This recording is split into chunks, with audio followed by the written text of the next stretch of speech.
El capítulo que hoy explicaremos en su teoría básica y algunos problemas es el de numeración. ¿Qué es un sistema de numeración? Un sistema de numeración no es sino un conjunto de reglas y principios que permiten representar al número de manera correcta, así como operar adecuadamente con el mismo. Los sistemas de numeración actuales son sistemas posicionales, ese es el nombre que reciben, y se caracterizan porque cada símbolo tiene distinto valor según la posición, es decir, el orden que ocupa en la escritura del número. Diferenciar lo que es un número de un numeral y una cifra es importante.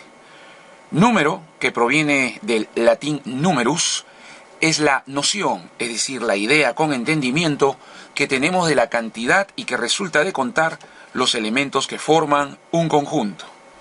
Por ejemplo, el número de hermanos que tú tienes, la cantidad, a lo mejor, de monedas de un sol que tenemos en la cartuchera, o simplemente saber cuántos meses tiene el año.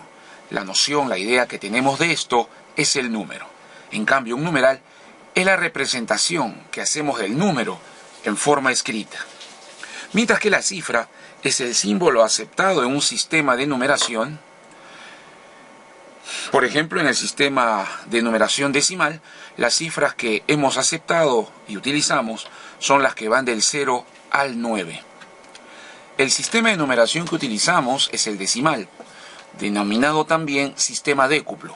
Se compone de 10 símbolos o dígitos, que sabemos van del 0 al 9, a los que se le otorga un valor dependiendo de la posición que ocupen en el numeral. Si la cifra ocupa el primer, segundo, tercer orden, etc., entonces serán las cifras de unidades, decenas, centenas y así sucesivamente. Si en el sistema decimal, por ejemplo, escribimos el número 528, esto significa, de acuerdo al orden, unidad, decena, centena, que tenemos 5 centenas, 2 decenas y 8 unidades. Esto es por el orden que ocupan las cifras, la posición que ocupan en la escritura del número, unidades, decenas, centenas. Y lo que vemos aquí no es sino la descomposición polinómica de la cual hablaremos en su momento. Principales sistemas de numeración. El primer sistema de numeración que conocemos es el sistema binario. Para que exista un sistema de numeración debe haber una base, y las bases deben ser enteras, positivas y mayores que la unidad. Es por eso que la primera base posible es base 2 y luego hay infinitos sistemas de numeración. En el sistema binario, las cifras que utilizamos son el 0 y el 1. En el sistema ternario de base 3, las cifras que utilizamos son el 0, el 1 y el 2.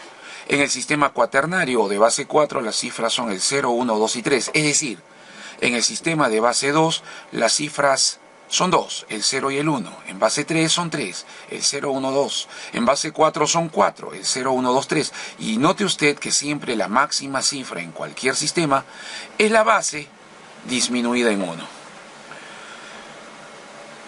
En el sistema nonario, entonces, o sistema de base 9, las cifras que utilizaremos son las que van del 0 al 8, y son 9, sino que la máxima cifra, y que acá hemos puesto de color azul, es 8. Siempre la máxima cifra será la base disminuida en la unidad.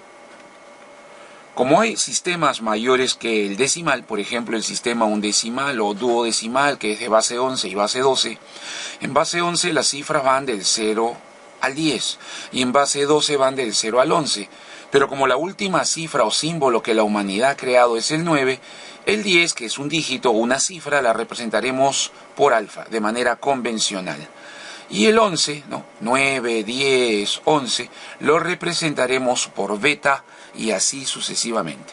Algunas observaciones que usted debe recordar las decimos a continuación. Los números se pueden representar con letras y a esto denominaremos representación literal de un número.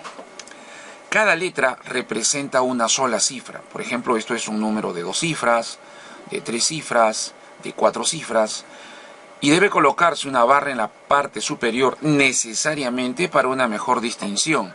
Es decir, poner en la parte superior una barra es lo correcto. No sería correcto escribirlo sin barra, puesto que esto ya no indica la presencia de un numeral, sino que más bien no es un numeral de 2 cifras ni de 3, sino que indica una multiplicación. En caso que se utilicen signos de colección, estos no señalan la presencia de una sola cifra. Por ejemplo, este numeral tiene 1, 2, 3, 4 cifras. Y cada paréntesis indica la presencia de una sola cifra. O sea, todo el paréntesis no puede pasar de 9 y el mínimo valor que debiera tomar el paréntesis, cuidado con eso, esto es muy importante, debiera ser la unidad. Claro, para que sea la unidad A sería menos 2, pero no hay ningún problema en que A sea menos 2, porque menos 2 más 3 sería 1. Y el número no es negativo ni la cifra es negativa, la cifra sería 1. Cosas como esas son las que vamos a estudiar cuando hagamos, por ejemplo, conteo de números. Consideraremos cifras significativas a todas las cifras de cada sistema excepto el 0. En base 10 las cifras significativas serían las que van del 1 al 9.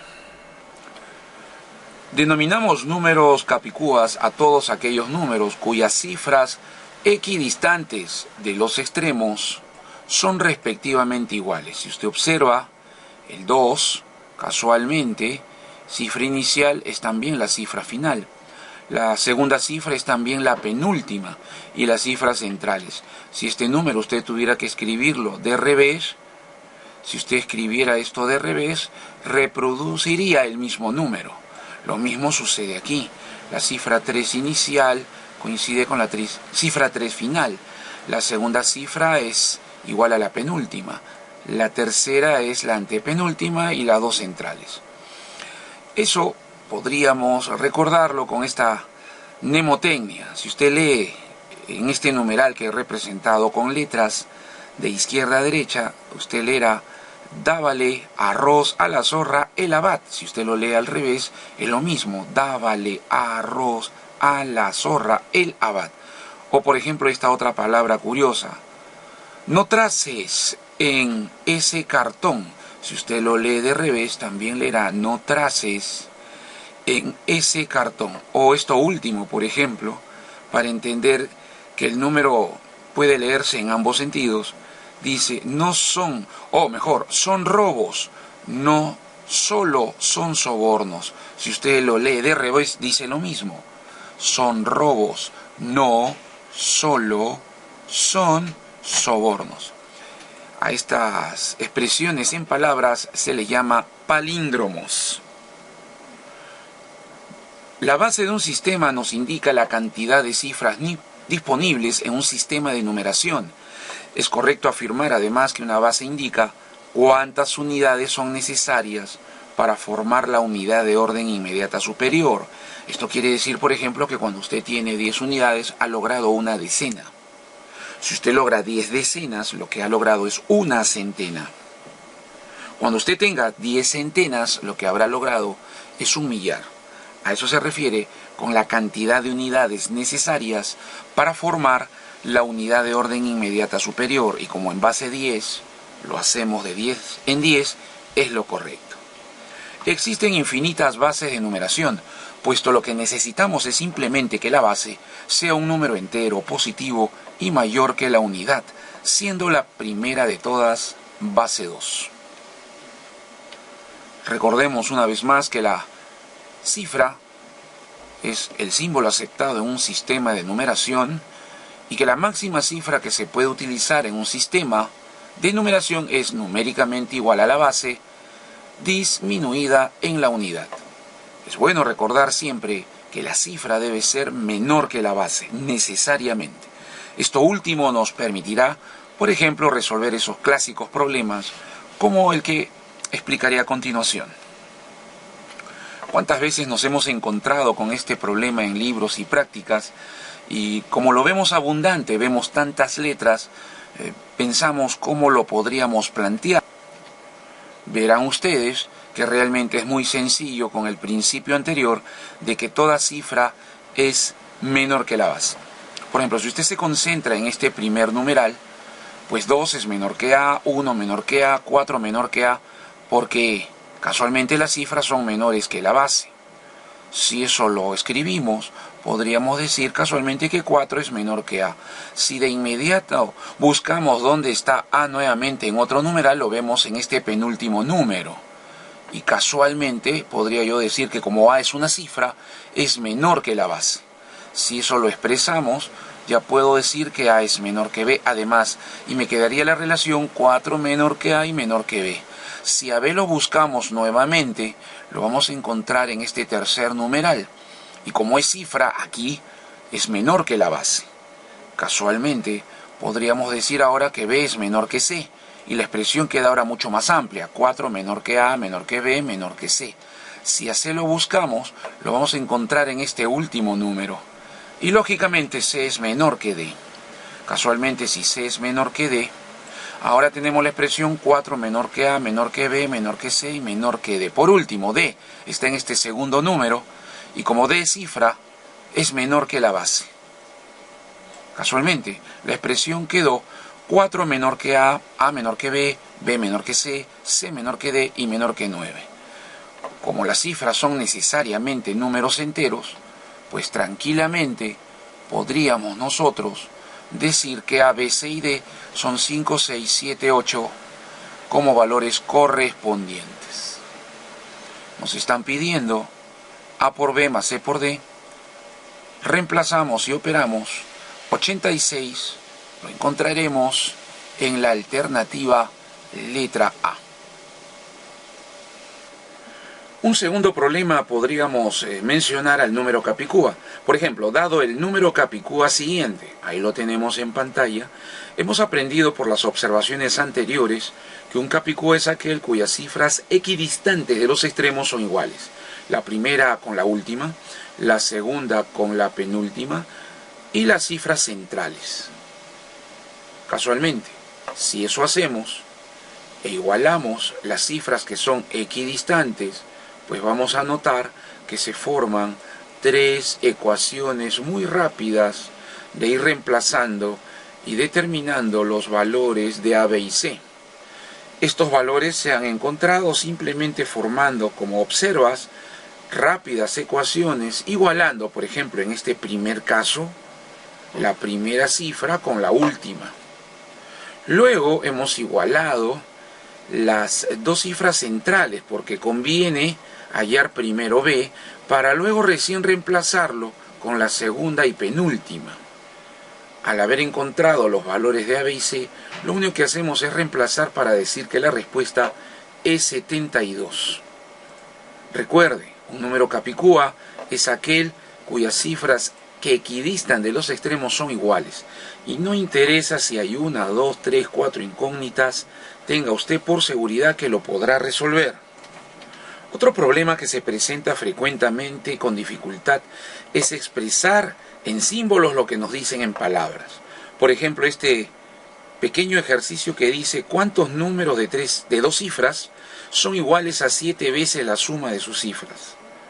Pues es lo primero que me voy a preocupar en expresar este lenguaje verbal.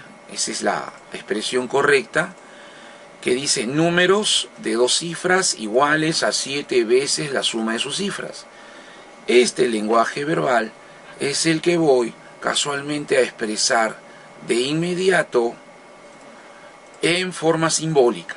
Ahí está, número de dos cifras que es igual a 7 veces la suma de sus cifras. Bueno, si te das cuenta, al estar ya planteado, solamente descomponemos polinómicamente, reducimos términos semejantes, vemos que la expresión que estoy ahí señalando tiene tercia, simplificamos y nos queda que A es igual a 2B, o lo que es lo mismo, 1A, también puedo escribir de esa forma, es igual a 2B. A esto se le denomina ecuación diofántica, y se puede afirmar que A vale 1, A vale 2, es lo correcto, lo contrario, que A vale 2, eso sería lo correcto, mientras que B vale 1. Es decir, cada letra asume el valor contrario, mientras que A vale 2, el valor de B vale 1. A esta última ecuación que hemos encontrado se le denomina ecuación principal o ecuación absoluta. Lo que haremos con dicha ecuación será multiplicarla por 2, 3, 4, 5, hasta obtener los valores posibles. Es lo que hemos hecho. Fíjense, en la primera absoluta que teníamos 1A igual a 2B, aceptamos que A vale 2 y B vale 1. Pero luego la he duplicado a ambos miembros, para decir luego que A vale 4 y B vale 2. Luego, esta misma principal, porque es importante que observes que es la principal la que se está multiplicando por 2, por 3, la he triplicado. Me ha quedado 3A, 6B, A vale 6, B vale 3. Luego la hemos multiplicado, siempre la principal o absoluta, por 4. Y hemos encontrado que 4A y 8B serían la ecuación ya transformada, donde A vale 8 y B vale 4. Por último, la he multiplicado por 5, pero lo he descartado. ¿Por qué? Porque tendríamos que decir que A vale 10 y que B vale 5. B podría ser 5, pero A no puede ser 10, porque es un dígito, es una cifra. Por lo tanto, son solamente 4 números posibles. Solo son 4 números posibles. Es decir, la alternativa correcta es la D.